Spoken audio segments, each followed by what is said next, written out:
All right, so we got it all taken care of. I want to encourage everybody to start learning about this game. You know, really check it out, play it. I call it a cinematic astronomy, chapter 28, and go all through here. You know, it'd be hard if they would make Tom Clancy's The Division. If they would have made this like that game, as detailed. If they it would be crazy. So, but look at the flyers right in front of you. All right. Declaraciones es res, the Declaration of Slaves. See that? 1, 2, 3, 4, 5. I know.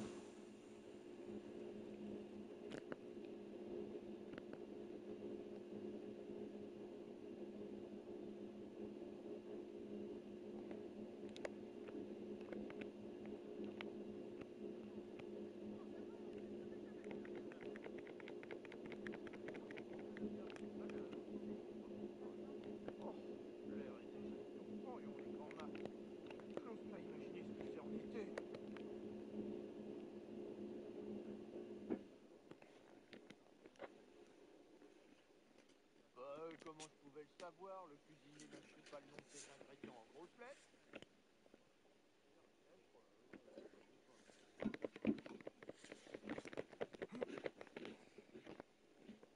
C'est vrai? J'ai cherché à me renseigner, mais je dois dire que j'ai été éconduit. Peut-être faudrait-il aborder les choses d'une autre manière. Go ahead and put that boy straight to sleep.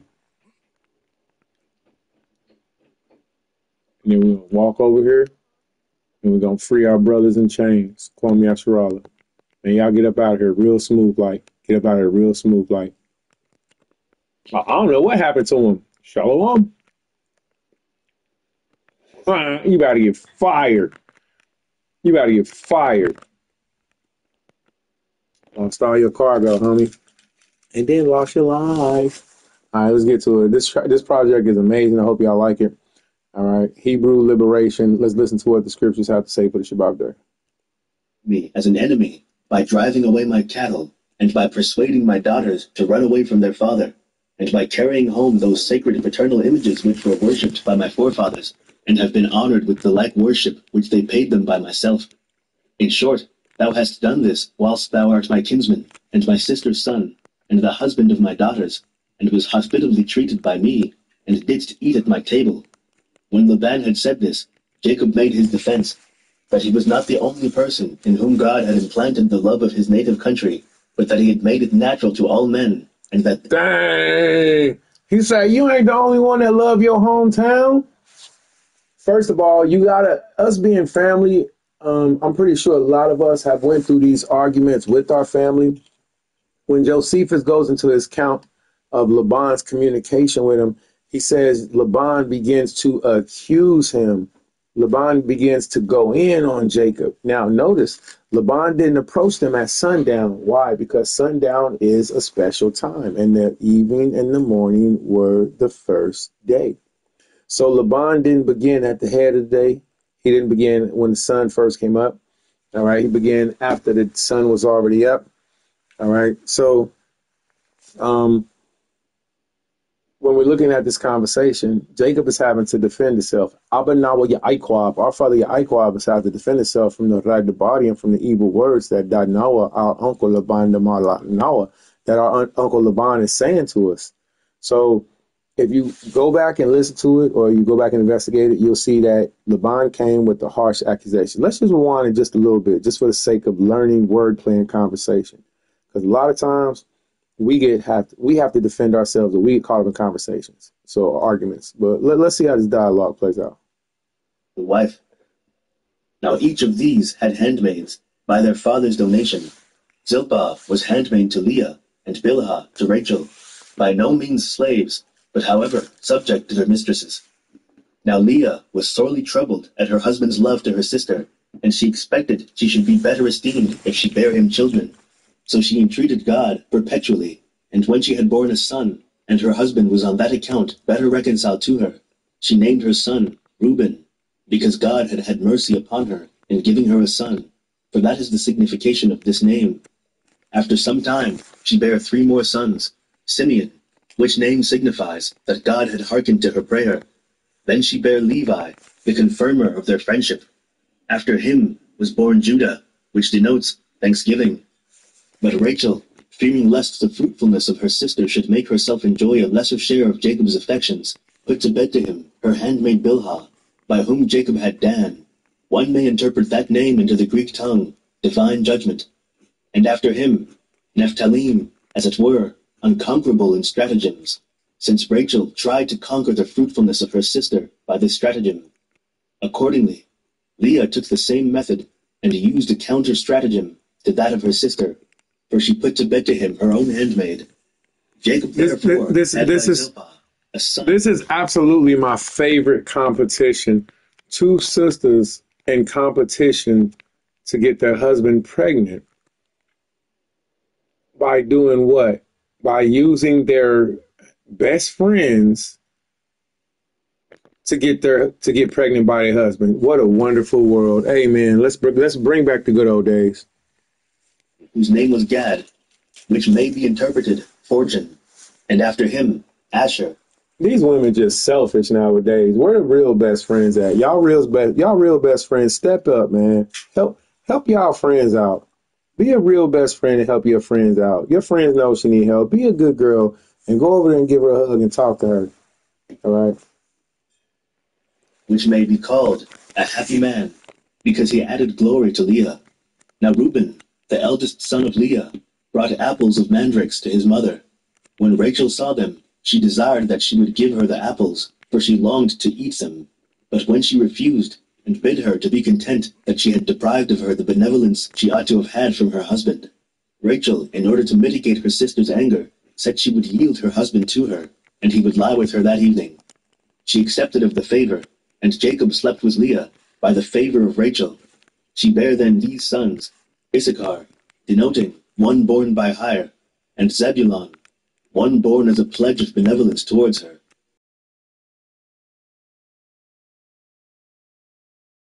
Named Joseph, which signified there should be another added to him. Now Jacob fed the flocks of take his wives and go home. But when his father-in-law would not give him leave, he contrived to do it secretly. He made trial, therefore, of the disposition of his wives, what they thought of this journey, when they appeared glad. So if we hear it again, you see, his father would not, give him leave. You gotta look at it like he's a supervisor. The man already did what he was supposed to do. The man already finished his contract. The man already worked for 7 years for his ribs. You know what I mean? 7 times 2, 14 years for his ribs. And his supervisor, his elder, his uncle, still trying to keep the man locked up and employed. Won't give him time off. One of Jacob's first arguments he had to say was, "You're not the only one that got a love for his hometown." All right, but let's get back to this, though. So beautiful, and his family is mashpachah. So you see how our families debated, how they argued, how we still do together. All right, beautiful. No praise. And approved of it.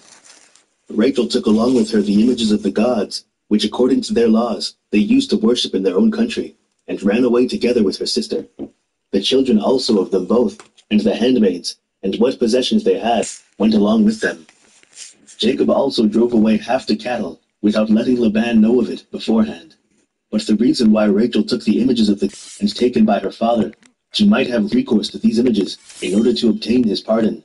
But Laban, after 1 day's time, being acquainted with Jacob's and his daughter's departure, was much troubled, and pursued after them, leading a band of men with him, and on the 7th day overtook them, and found them resting on a certain hill. And then indeed he did not meddle with them, for it was eventide. But God stood by him in a dream, and warned him to receive his son-in-law and his... Now, I'm going to have to pause it right there. If you notice, it said Laban didn't mess with him, for it was what? For it was eventide. All right? It was eventide. So in Genesis chapter 1, it does make a reference for everybody to where the father says, in the evening and the morning were the first day. So there is a significance for that, for those who don't believe that, the actual day time frames begin when the sun goes down. It does. It's just that the light, the awar, the morning time frame doesn't begin at the same time that the day does. If that sounds confusing, I'm going to ask you once again, please look at St. John of Damascus, look at Encyclopedia Britannica, and also look at Isidore Sabil's etymologies on Pliny the Elder on understanding how does the day start. And look at it in Hebrew. We can help you with that. Daughters in a peaceable manner, and not to venture upon anything rashly or in wrath to them, but to make a league with Jacob. And he told him that if he despised their small number and attacked them in a hostile manner, he would himself assist them. When Laban had been thus forewarned by God, he called Jacob to him the next day in order to treat with him, and showed him what dream he had, in dependence whereupon he came confidently to him, and began to accuse him, alleging that he had entertained him when he was poor and in want of all things, and had given him plenty of all things which he had. Now, if you notice, Josephus says alleging that he had. So that's how Laban's behavior was towards Jacob. You know, that alleging behavior. You know, oh man, didn't I do this all for you? Come on, man, you ain't had no woman till you came to me, man. You was out here. I let you come and stay with me, Jacob. I gave you a job. That being said, you know, once we hear our father Jacob's defense, you know, you may hear Jacob's, you know, it's going to sound like he's defending himself because he is. He's protecting himself against about all this stuff that his uncle, his dad, you know, just said about him. You know, like, dang, you mean everything that you just said is exactly how it went? And I just came here and you just put me on and I mean, sheesh. So we're going to get to it and see what did Noah, our uncle Laban, and you might have been in one of these situations. Somebody might have Labaned you. I've been Labaned before, you know, did some honest work for an old school dude, you know, me and my mashpaka. This Negro changed the price on us about 3, 4, 5, 6, 7 times. I'm like, dang, changed the price on us and didn't pay us. You know what I mean? So it is real. It's a real thing. You do have Labans that are in your life. Get over people that are in your life. And I don't mean in a positive way. All right. Let's get back to this.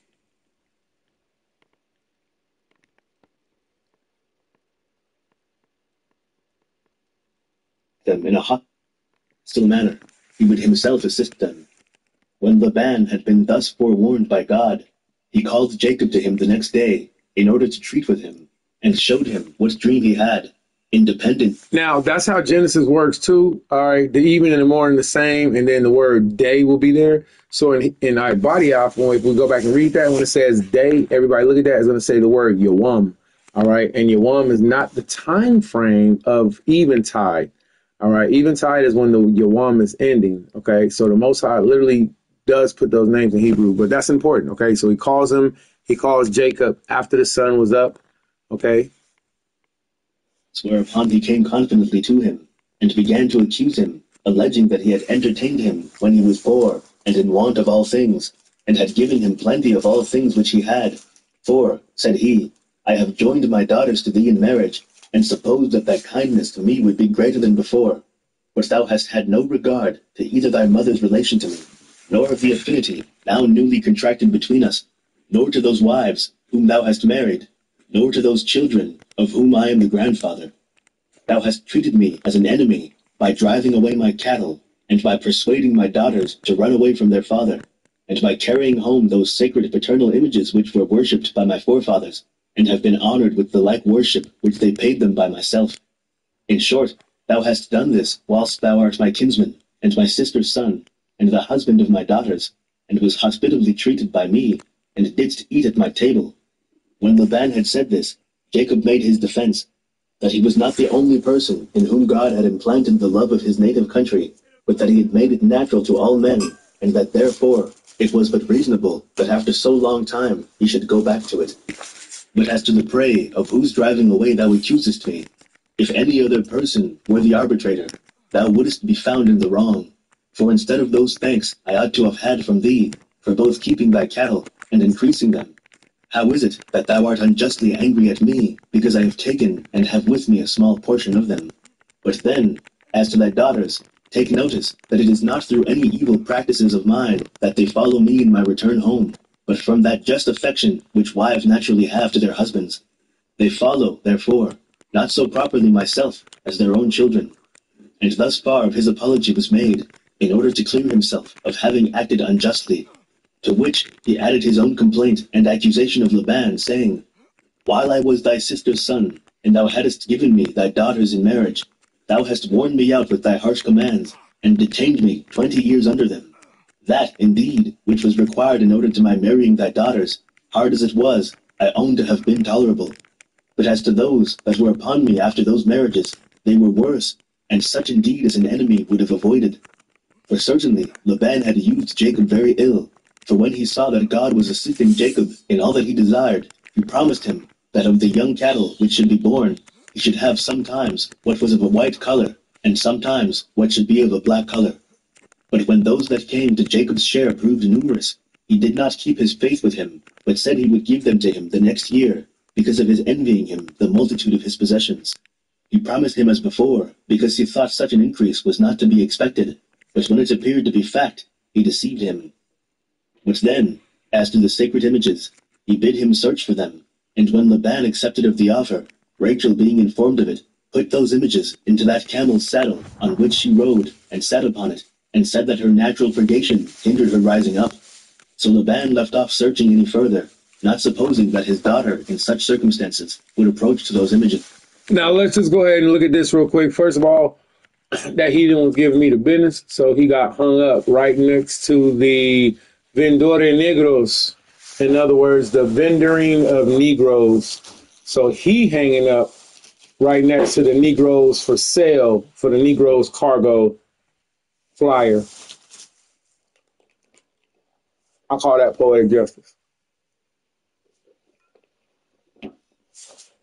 Also, we see Rachel did something that the daughters of Rachel, I'm going to say, do and do very profusely and wonderfully. Northern Kingdom sisters be lying like a mug. Rachel just blatantly lied. And it went down in history. She said she was on her period, so her father wouldn't check her saddle. I had a woman do that, so I wouldn't check her saddle. Apparently she's on her period for 3 years.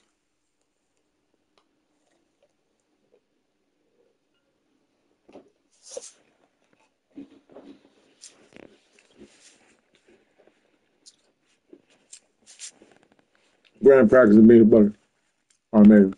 So that's the type of stuff that you can do on here. The objective is to free the Hebrews. At this time, our marker is at the top of that ship. All right, that cargo ship. So what we're going to do is we're going to go jack these here. Carjacking, Grand Theft Auto? No. We slave ship jacking around here, son. Pulling up with that ooh wow, like I want your whole slave ship. Ooh yeah. Let's get back to the Torah.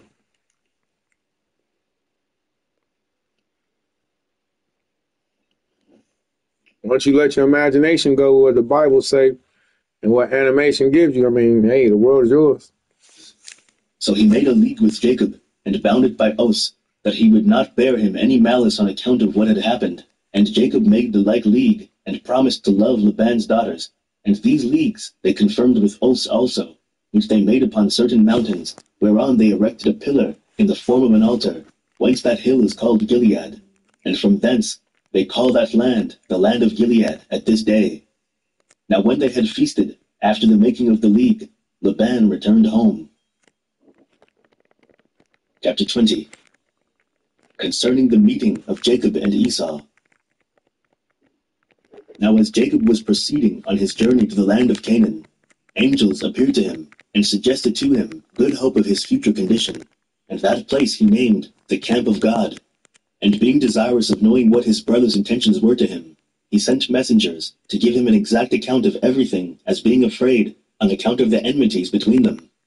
He charged those that were sent to say to Esau, Jacob had thought it wrong to live together with him, while he was in anger against him. Oh, that was hard. The country, and that he now, thinking the length of time of his absence must have made up their differences, was returning, and that he brought with him his wives and his children, with what possessions he had gotten, and delivered himself, with what was most dear to him, into his hands, and should think it his greatest happiness to partake together with his brother of what God had bestowed upon him. So these messengers told him this message, upon which Esau was very glad, and met his brother with 400 men. And Jacob, when he heard that he was coming to meet him with such a number of men, was greatly afraid.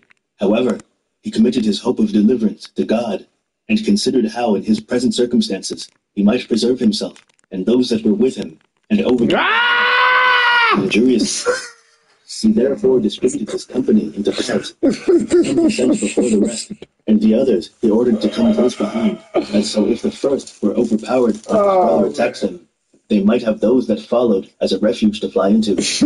And when he had put his company in this order, he sent some of them to carry presents to his brother. The presents were made up of cattle, and a great number of four-footed beasts, of many kinds, such as would be very acceptable to those that received them, on account of their rarity. Those who were sent went at certain intervals of space asunder, that by following thick one after another they might appear to be more numerous, that Esau might remit of his anger on account of these presents, if he were still in a passion. Instructions were also given to those that were sent to speak gently to him. When Jacob had made these appointments all the day, and night came on, he moved on with his company, and as they were gone over a certain river called Jabbok, Jacob was left behind, and meeting with an angel, he wrestled with him, the angel beginning the struggle. But he prevailed over the angel, who used a voice and spake to him in words, exhorting him to be pleased with what had happened to him, and not to suppose that his victory was a small one, but that he had overcome a divine angel, and to esteem the victory as a sign of great blessings that should come to him, and that his offspring should never fail, and that no man should be too hard for his power. He also commanded him to be called Israel, which in the Hebrew tongue signifies one that struggled with the divine angel. These promises were made at the prayer of Jacob, for when he perceived him to be the angel of God, he desired he would signify to him what should befall him hereafter. And when the angel had said what is before related, he disappeared. But Jacob was pleased with these things, and named the place Phanuel, which signifies the face of God. Phanuel. Now when he felt pain by this struggling upon his broad sinew, he abstained from eating that sinew himself afterward, and for his sake it is still not eaten by us. When Jacob understood... Now let's stop right there just for a second. So Panya wa Allah, Pan wa Allah. So when the reading is said F, like fa, but in the paleo it's the pan ya Allah, which means face of God. Or in other words, this is where, or here I have seen the face of God. All right, so that's the naming. Okay. That's what that is. And then the other part is, here, let's take a step back. So Panya Allah, and then the other part is, hold on one second. That his brother... Now when he felt pain by this struggling upon his broad sinew... Now, when we look at the broad sinew, there's some speculation on what the broad sinew is. All right. So there's some speculation on what the broad sinew is. Some believe that the broad sinew has to do with the tendon that helps to retract the actual the muscle of a man. You know what I mean? The center muscle of a man, the hollow of a man's thigh. All right. So there are some cultures who do get down, who do eat it. We, as Yasha'Allah, we do not. All right. So there's some that believe that. I'm going to yield the floor with that. So let's get back to it. So what do you say, Israel? What's the sinew or the hollow of the thigh that Israel doesn't eat from the animal?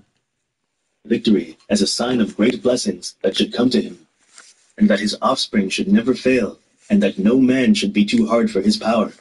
He also commanded him to be called Israel, which in the Hebrew tongue signifies one that struggled with the divine angel.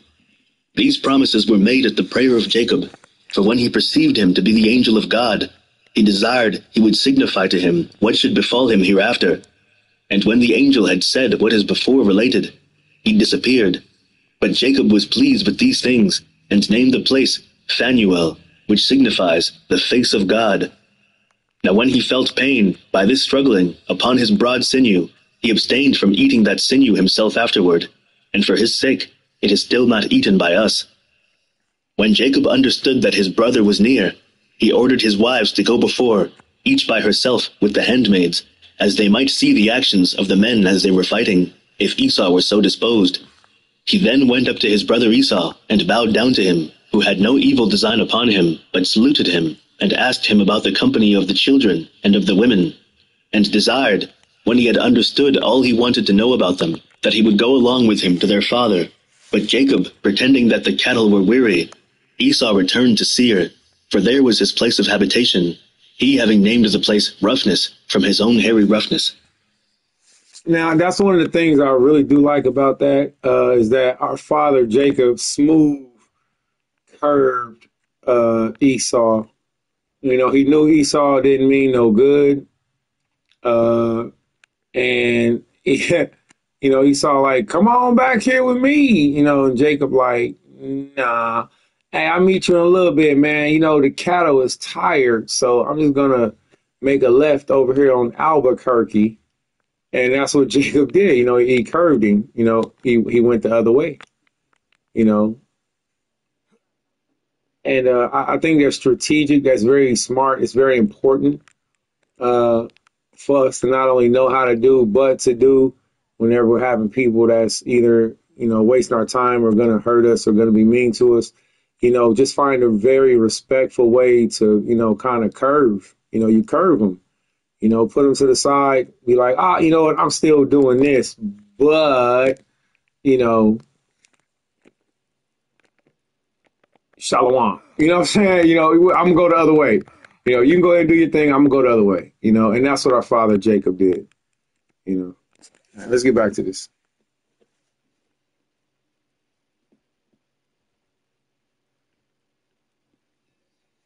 Chapter 21. Concerning the violation of Dinah's chastity. Hereupon Jacob came to the place till this day called Tents, Succoth, from whence he went to Shechem, which is the city of the Canaanites. Now as the Shechemites were keeping a festival, Dinah, who was the only daughter of Jacob, went into the city to see the finery of the women of that country. But when Shechem, the son of Hamor the king, saw her, he defiled her by violence, and being greatly in love with her, desired of his father that he would procure the damsel to him for a wife.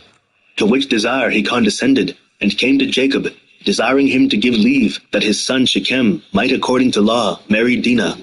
But Jacob, not knowing how to deny the desire of one of such great dignity, and yet not thinking it lawful to marry his daughter to a stranger, entreated him to give him hopes that Jacob would grant him this marriage. But Jacob informed his sons of the defilement of their sister, and of the address of Hamor, and desired them to give their advice what they should do. Upon this, the greatest part said nothing, not knowing what advice to give. But Simeon and Levi, the brethren of the damsel by the same mother, agreed between themselves upon the action following. It being now the time of a festival, when the Shechemites were employed in ease and feasting, they fell upon the watch, when they were asleep, and coming into the city, slew all the males, as also the king and his son with them, but spared the women, and when they had done this without their father's consent, they brought away their sister. Now while Jacob was astonished at the greatness of this act, and was severely blaming his sons for it, God stood by him, and bid him be of good courage, but to purify his tents, and to offer those sacrifices which he had vowed to offer when he went first into Mesopotamia, and saw his vision. As he was there... Now, I like that. Once again, there's a bunch that's in it I want to really chime in on, which I encourage everybody else to also. So one thing is that the Most High reminded our father Yaquab to don't forget to do that oblation that you said you're going to do for me when you first left your Abba's house. All right. When you said, if you do this for me and I leave, you'll be my God. See, what was Jacob's prayer? Jacob's prayer was that he come back to his Abba's house safely. Ain't nothing wrong with that. That was my prayer when I was a picnic too. When I was out running the streets, you know, I asked the Most High to let me get back home safe every day. You know, be out there doing wrong as the day was long. You know, out there being a hooligan. But my prayer every day was, Lord, please let me get back home. Let me get to where I'm going back home safely in Jesus' name. And that's what I said before I used to know how to speak in Hebrew. So, the point of saying that is just to say, our father, Iquab, he had the similar aspiration. He had the similar prayer. He had similar hopes. Let me come back to my father's house safely. And that's what the Most High is reminding him here. Hey, that thing that you asked me for, okay, look, you see all these wives you got? You see all these children you got? You see all these blessings I got for you? Okay, boom. Now it's time for you to pay me back for what you said you would do for me. Right? And let's get back to this. Before purifying his followers, he lighted upon the gods of Laban, for he did not before know that they were stolen by Rachel, and he hid them in the earth under an oak in Shechem. And departing thence, he offered sacrifice at Bethel, the place where he saw his dream, when he went first into Mesopotamia. And when he was gone thence, and was come over against Ephratah, there he buried Rachel, who died in childbed. She was the only one of Jacob's kindred that had not the honor of burial at Hebron. And when he had mourned for her a great while, he called the son that was born of her Benjamin, because of the sorrow the mother had with him. These are all the children of Jacob, 12 males and 1 female. Of them 8 were legitimate, 6 of Leah, and 2 of Rachel, and 4 were... Now I want to test the science of this. Josephus says that his name was Benjamin because of the mother's great love that she had for him. I don't know. Is that true? Does anybody else? I don't know if that's accurate. With the handmaids, 2 of each, all whose names have been set down already. Chapter 22. How Isaac died and was buried in Hebron. From thence Jacob came to Hebron, a city situate among the Canaanites, and there it was that Isaac lived, and so they lived together for a little while. As to Rebekah, Jacob did not find her alive.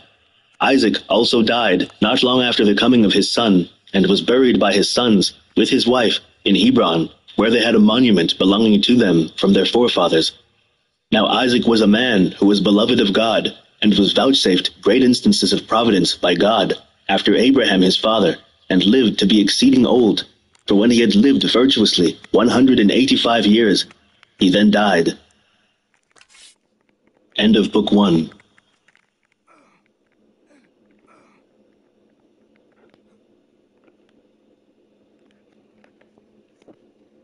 All right. So now I'm not sure how far the chapter of Josephus goes. We're just learning this week's Torah portion. Connecting the dots, putting the things together, saying, "Oh, hey, I didn't notice over there." So I want to encourage everybody.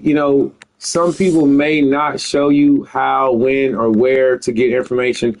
I believe that every teacher should want their student to be a teacher, and every teacher should become an elder. So I myself, I'm not calling anybody my students, nobody, no elder, teacher, nothing like that. All I mean to say is, I've been shown how to get the information from Yahweh by Shem HaShai. It's truly his understanding comes from the Lord, though. So with all you're getting, get understanding. So with that being said, if you would like to listen to this week's Torah portion from the perspective of Flavius Josephus, the historian, the antiquative of the Hebrews, please, you can go to book 1. It's where you're going to get your start. If you have any trouble, contact me. If you choose to. So, with that being said, I'm finished, getting in my rest for the Shabbat day. And I went over the Torah portion, listened to it a few times. We have our teachers, our elders. I don't want to step on nobody's toes. And I want to say the water. The water walk on me, inshallah.